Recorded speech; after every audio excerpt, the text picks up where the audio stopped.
Bisakah santet digunakan untuk kebaikan? Itulah yang kali ini akan kita bahas.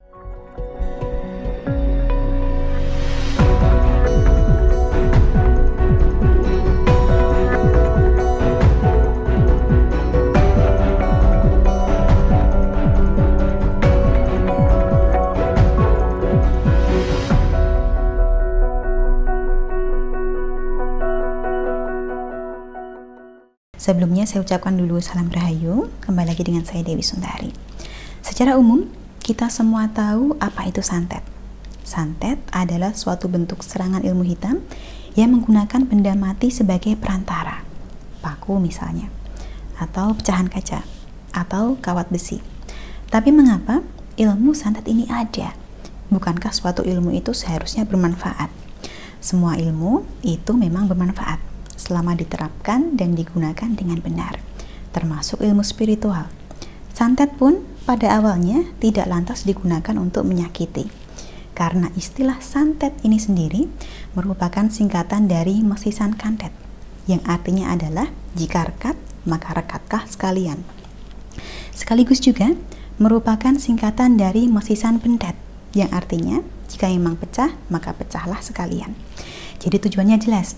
Apa yang mau dibuat dekat, maka dekatkanlah. Apa yang ingin dibuat jauh, maka jauhkanlah.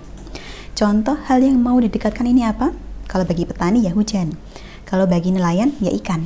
Sedangkan yang mau dijauhkan contohnya adalah penyakit.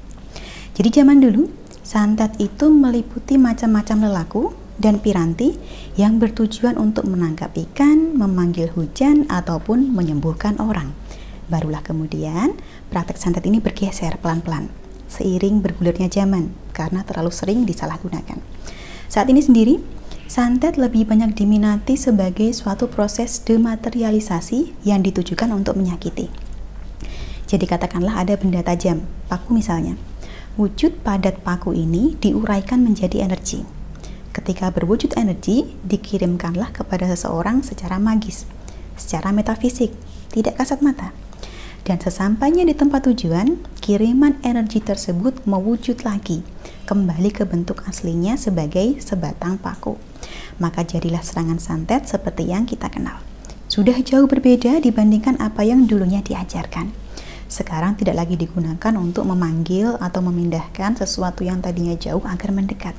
Malah lebih umum digunakan untuk menyakiti seseorang. Dengan demikian, apakah sebetulnya santet itu bisa digunakan untuk kebaikan? Jawabannya adalah bisa. Dan memang seperti itulah pada awalnya. Buat apa nenek moyang kita, leluhur kita mewariskan sesuatu bila tidak ada manfaatnya? Namun sekarang, dikarenakan semua penyalahgunaan yang ada, kini santet tidak mungkin lagi dianggap sebagai bagian dari kekayaan budaya.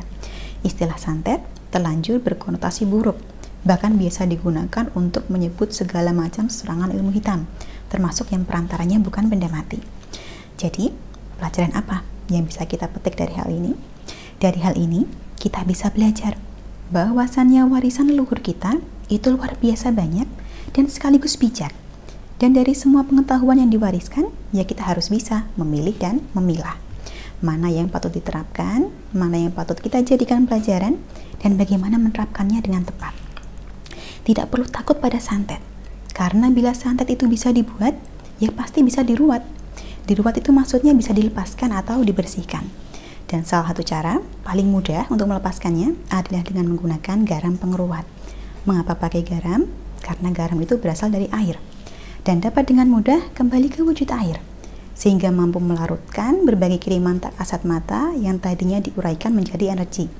Namun garam ini perlu diritualkan dulu sesuai nama dan tanggal lahir Anda. Maka dari itu, segera hubungi nomor yang tertera bila Anda merasa ada serangan ilmu hitam yang menyerang. Perkenalkan diri Anda, nama dan tanggal lahir Anda juga jangan lupa.